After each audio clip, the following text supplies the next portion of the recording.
maternal side. And my father's father came from Sin. That was a long time ago. They also come from a royal family in Sin that has something to do with the Fayed clan.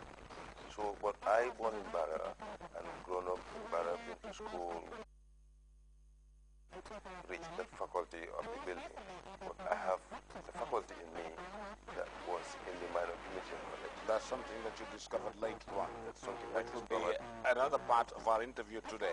But first of all, let me take you to the Black Cow Cross-Cultural Arts Center, which you operated in Bara. Can you tell me about this? How did it start about? Yeah, the Black Cow, I can remember when I first traveled to west coast of Africa. After 5 years, I came back home in 1988. Then I was playing guitar. I came with music from Guinea, and my father couldn't live with me, so I had to go and rent somewhere along the coast. He didn't like you playing music? No, because he thinks I'm not real. So I had to rent somewhere and start to play my music. Then also I was very interested in doing historical research and spiritual research. So I normally pray like how Muslim does, and I was interested in doing invocation, like what we call in one of Halwa, something like that, just to try to link with my inside. And from those times, I start to realize that I have something to do with my inside. Something is happening with me that I want to do, but I don't know how to do it yet. Then I started making some batik. From the batik, I started making the black cow. Why? Because black cow was a sea culture before we were born. Black cow? Black cow. You mean black cow? Black cow. Okay. Lagunyu was a sea culture of Bara that our people used to sacrifice this cow along the beach for any purpose that was what they know about doing this ritual. So when I come into my research in 88 and did some of my invocation, through my dreams, I saw another cow in the sea that was different from a black cow. This cow was white cow, but with some other bits of little colors around the neck. And then I think, okay, I'm going to continue this research of the black cow, because this is a sea culture that I met here from all ages. And from my spiritual invocation, I'm seeing another cow inside the sea. So I want to know more about this black cow. Then I started to make batiks of black cow and start to sell the t-shirts. Up to 1990, I came across an English friend who came from England. She's artist and she was doing batik. So we came across from a batik shop. Look at the other for some seconds, then hi, exchange words, and we asked each other what we do. We said, I'm doing art, she's doing art. So then we can exchange address. And then she went to England. From there, we started to write each other, and she told me her programs in England. She have a cultural company called Tribe of Doris. Every year they have a festival called Doris Intercultural Summer School. It's a festival, but it's not like a festival because you have workshops in this festival. Every day you have 40 workshops from different cultures of the world, and it's for 7 good days. So from there, I was inspired by him to also create a black cow cross-cultural art center. Did you visit to see those? No, before I visit her, just from link. And you know what she was doing? Yeah, I know what she was doing. Then I also started this black cow cross-cultural art center idea in my head, trying to bring boys together and teaching them music even. I trained some of them to learn percussion. Then in 92, he invited me to him.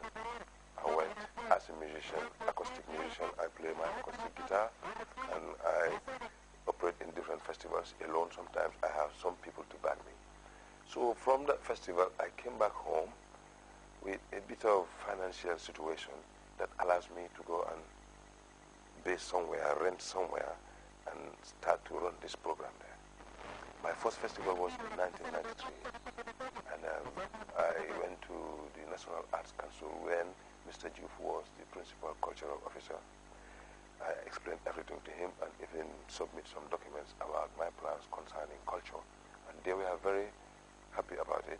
So they told me to seek for something from them. So I wrote to the minister. That was the time of Aminata Fall Sonko, and she approved something for us that was $1,000 and allowed the National Arts Council to give us their PA system for every weekend, because this festival goes for 3 good weekends. So we were using this equipment. Every Thursday, the equipment they cross the Barra.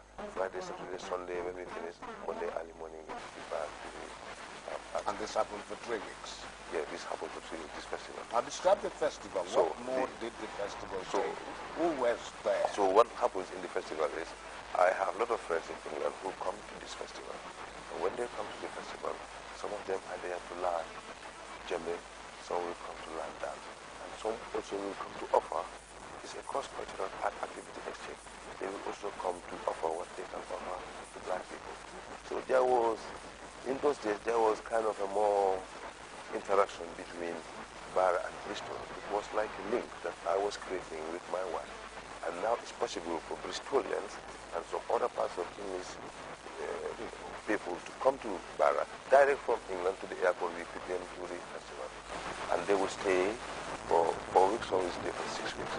And they will also have their intuition on whatever side they want to learn from the African culture. And many students, many kids have been inspired by this, perhaps to be able to have sponsors, and then they will continue their schooling. So let me ask you, did these white people who came from Bristol and other parts of England pay anything to the blackout culture? Yeah, what they do is when they come, we have some rooms there and we will cater them, and they will pay us for catering them, and we will be giving them food, lunch in the day. Okay. Accommodation and food. Accommodation and food. And that money, because from the festival, we're not making much money from the gate, but what we have from these guests is enabling us to pay the different artists who come to perform in this festival, like the Compos and different cultures from the Jolas and the Sarahules, with the Fulani, with the Manigo. We used to have all this different stuff. Even there was a time when I requested for something to come out. It's called Kuta Mansa. And the SF and the Berending elders, they have a bit of a conflict about this, because the Berending people wanted to come out, this to come out, but the SF people said no, because they said it's culture and it's about over 40 years that no one have ever bring it out. And I was saying, yeah, I'm a cross-cultural discovery, and I don't want these cultures to die. We want to reserve maybe an indigenous culture, or even try to create something from it. Because the culture, your culture is what you have. And if you lose your culture, what will you offer to other people? For example, if you go to England, all other people who go to England, they go with their cultures, and they have something to offer. And this is what I was trying to bring up, and also encouraging the youth to learn music, learn how to play a guitar, learn how to play piano, learn how to sing, because then you will become an original musician. This is what Black Cow is about. But after some years of dragging it, charitable, self-funded. No, we have never had public funds from no other bodies in the world. I and my woman, we struggle in England, sometimes take a loan from the bank to come and run this program. So after some time, we couldn't do it anymore. And that was the end of the Black Cow? It's not still the end. The Black Cow is still there, and we're now running small programs, inviting artists to go there and play and generate some little income. Okay. And all these structures are there, but they need some bit of completion, some little touches, that everything will be on the ground, and we will be able to offer a proper service to people who would like to come to this interaction. And we are well known. Is it the only cultural center in the North Bank? It is the only cultural center in the North Bank. And you wouldn't like to see it die? No, I don't want to see it die. That's why I hold on to it. Many people tell me to go back to Europe and stay there. I say, who am I going to leave this place with? Originally, you told me that you sought the assistance of the National Council for Arts and Culture.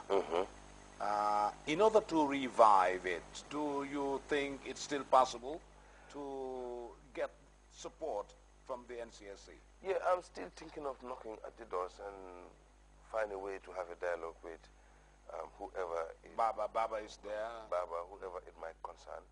And really that will really help us to be able to have a firm footing on the ground that will enable us to reach our targets.